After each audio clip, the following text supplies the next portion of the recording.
आज हम भगवान श्री कृष्ण के एक ऐसे पावन भक्त की कथा कहने जा रहे हैं जिसके साथ शास्त्रार्थ करने के लिए भगवान शंकर को स्वयं प्रकट होना पड़ा था। उन पावन श्री भक्त जी का नाम है श्री हरिराम व्यास जी। ओरछा के गांव में इनका जन्म हुआ था। बचपन से यह बड़े विद्वान थे। कहते हैं संपूर्ण शास्त्रों को इन्होंने कंठस्थ कर लिया था। इसलिए इनके राज्य में जो भी पंडित आते थे उन्हें यह शास्त्र चिंतन में हरा देते थे। इस प्रकार इनके मन की उत्कंठाएं बढ़ती गई। अब तो वह दिग्विजय के लिए संपूर्ण भारत में भ्रमण करने लगे। एक बार यह यात्रा करते करते काशी की नगरी में पहुंचे। अब काशी में तो बड़े बड़े विद्वान लोग रहते थे। जब काशी के विद्वान पंडितों ने श्री हरिराम व्यास जी के साथ शास्त्रार्थ करना प्रारंभ किया, कहते हैं हरिराम जी के आगे कोई भी टिक नहीं पाता था। हरिराम जी इस प्रकार शास्त्रार्थ करते थे, काशी के विद्वान लोग किसी भी बात का जवाब नहीं दे पाते थे। अंत में सभी काशी के पंडित भगवान विश्वनाथ की शरण में गए और उनसे प्रार्थना कर कहने लगे, हे नाथ, आप तो काशी के मालिक हो।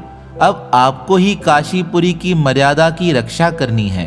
काशी के ब्राह्मणों की प्रार्थना स्वीकार कर भगवान विश्वनाथ स्वयं साधु का वेश बनाकर श्री व्यास जी के पास आए और उनसे कहने लगे, मैंने आपकी विद्वता के विषय में बहुत कुछ सुना है।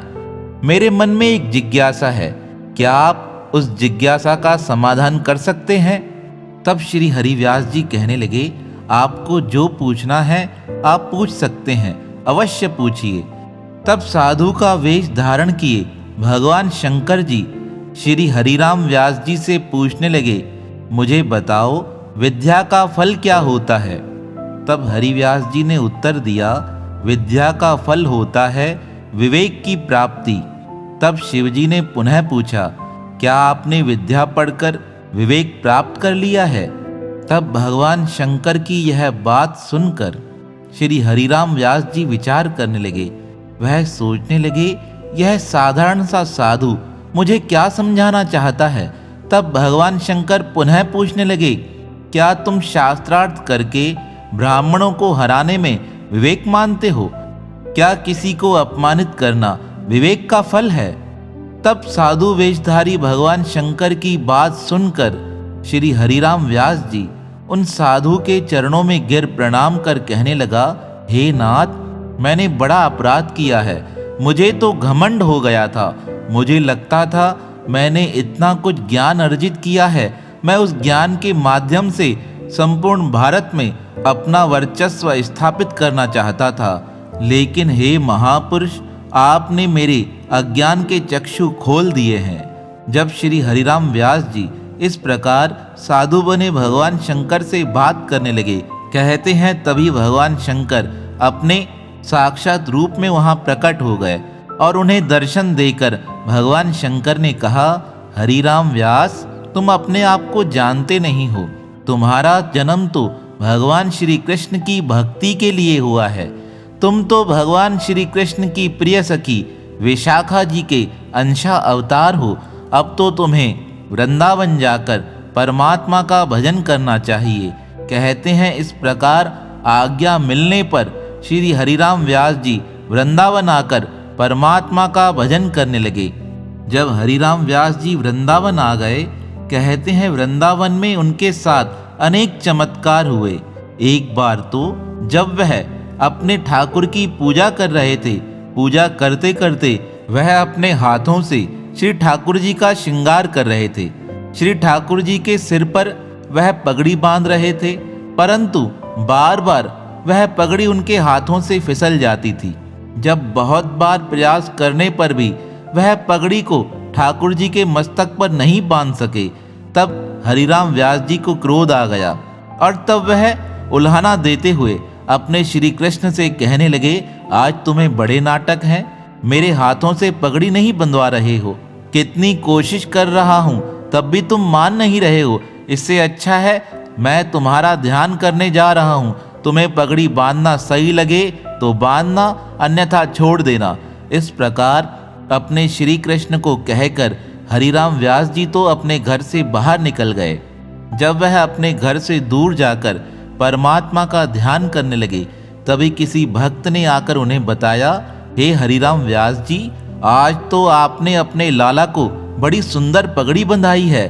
उसे देखकर तो ऐसे लगता है कि सारा दिन उसे ही देखते रहें। जब उन्होंने भक्त के मुख से इस प्रकार बात सुनी तो वह अपने घर पर आए।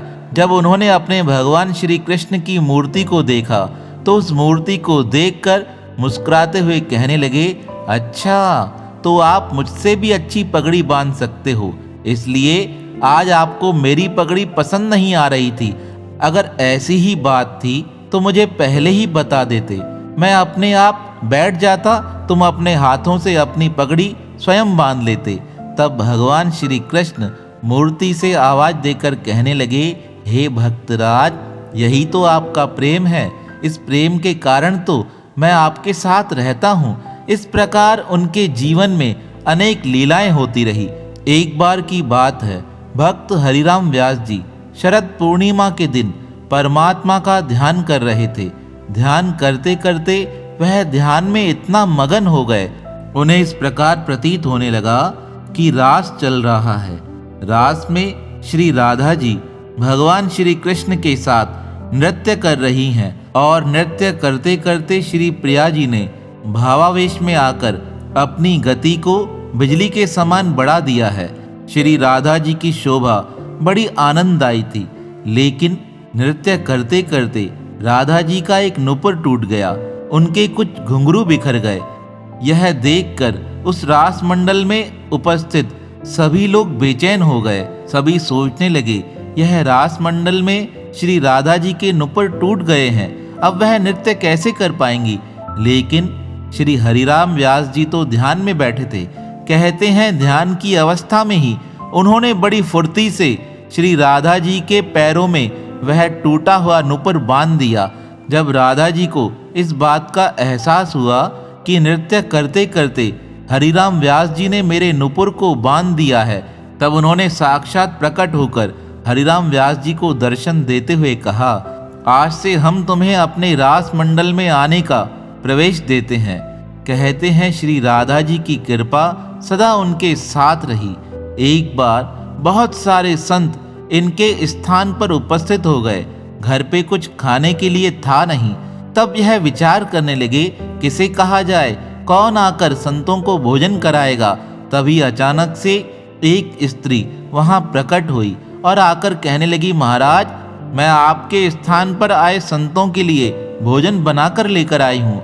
और वह इतना भोजन लेकर आई थी, आने वाले संतों की जमात सोचने लगी, हम तो भक्तराज की परीक्षा लेने आए थे कि हमारी जमात को यह भोजन खिला सकते हैं या नहीं खिला सकते हैं, पर पता नहीं यह स्त्री कौन प्रकट होकर इनके पास इतना भोजन लेकर आई है। जब सब संतों ने भोजन कर लिया, तब वह महंत आकर भक्त हरिराम व्यास जी से पूछने लगे, यह स्त्री कौन थी। तब हरिराम व्यास जी नेत्र बंद कर कहने लगे, यह संपूर्ण जगत की माता श्री राधा जी थी, जो अपने हाथों से प्रसाद बनाकर हमें यहाँ देने आई थी। हरिराम व्यास जी की बात सुनकर वह महंत चरणों में प्रणाम कर कहने लगा, मुझसे बड़ा अपराध हुआ, मैंने आपकी परीक्षा लेने का प्रयास किया। तब भक्त हरिराम व्यास जी कहने लगे, आपकी परीक्षा के कारण तो आज मुझे राधा रानी का दर्शन प्राप्त हुआ है। उनके आंखों से प्रेम के आंसू बहने लगे। अपने भक्तों के प्रेम को देखकर परमात्मा हर स्थान पर उपस्थित हो जाता है। भक्तों के रक्षक ऐसे भक्त वसल भगवान के पावन श्री चरणों में हमारा बारंबार प्रणाम है। आपने श्री जगन्नाथपुरी की रथ यात्रा के बारे में तो सुन ही रखा होगा। हर वर्ष अनेक लोग उस रथ यात्रा में शामिल होते हैं और अपने आप को बड़ा भाग्यशाली मानते हैं जब वह भगवान की उस रथ यात्रा में शामिल होकर भगवान के रथ को धक्का लगाते हैं। जब व्यक्ति का हाथ भगवान के रथ को स्पर्श होता है, उस समय ऐसा अनुभव होता है कि परमात्मा ने इस जीव पर विशेष कृपा की हो। आपको पता है, एक समय ऐसा भी आया था कि एक व्यक्ति के आदेश से वह रथ स्वतः ही अपने आप चलने लगा। सुनकर आश्चर्य होगा।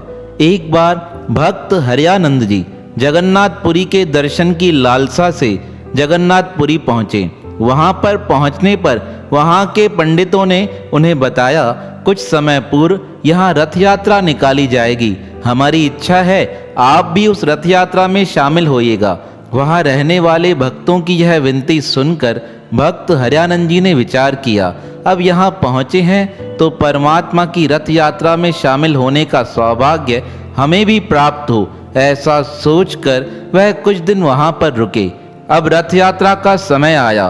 भगवान बलभद्र, भगवान श्री कृष्ण और सुभद्रा जी को रथों पर विराजमान किया गया। भक्त बड़े उत्साह के साथ रथ को खींचते जा रहे थे, लेकिन अचानक से एक स्थान ऐसा आया जहां रथ अपने आप रुक गए। बहुत कोशिश करने पर भी रथ थोड़ा सा भी आगे नहीं बढ़ रहा था।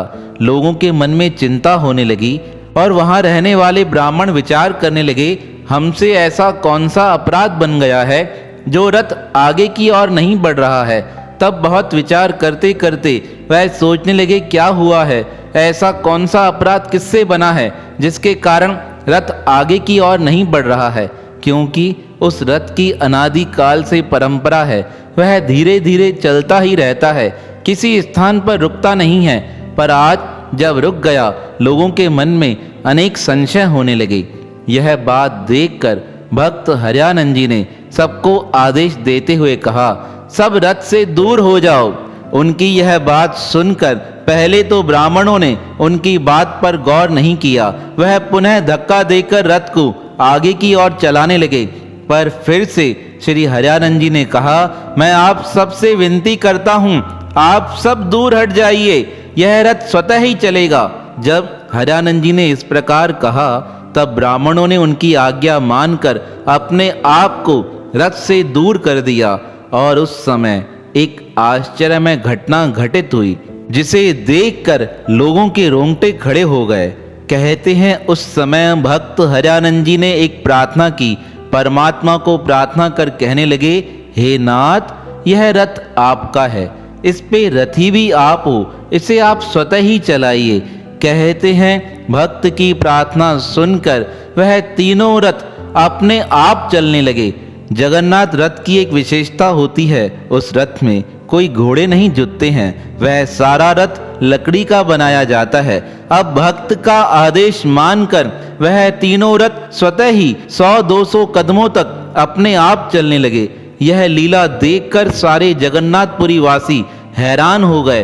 वह दौड़ते हुए भक्त हरियानंद जी के शरण में गिर प्रणाम कर कहने लगे, हे भक्तराज, आप धन्य हो, हमसे बड़ा अपराध हुआ, हमने तो अज्ञानवश आपका अपमान किया है। पहले दिन तो हमने आपको निम्न वस्त्रों में देखकर मंदिर में भी नहीं जाने दिया था, पर आज परमात्मा ने यह लीला दिखाकर हमारे मन में आपके प्रति विश्वास को और अधिक बढ़ा दिया है। तब भक्त हरियानंद जी कहने लगे, यह परमात्मा की ही कृपा है, वह अपने भक्तों का मान स्वतः ही बढ़ा देते हैं। अब भक्त हरियानंद जी का यह चमत्कार देखकर अब तो जगन्नाथपुरी में सब लोग भक्त हरियानंद जी की जय जयकार करने लगे। तब भक्त राज ने कहा, यह मेरी जय जयकार नहीं, यह मेरे प्रभु की जय जयकार है, जो अपना मान घटाकर भी मुझ जैसे भक्त का मान बढ़ा देते हैं। तो ऐसे भक्त वसल भगवान, जो हर समय अपने भक्तों का हर स्थान पर मान बढ़ा देते हैं, ऐसे भक्त वसल भगवान के पावन श्री चरणों में हमारा बारंबार प्रणाम है, प्रणाम है।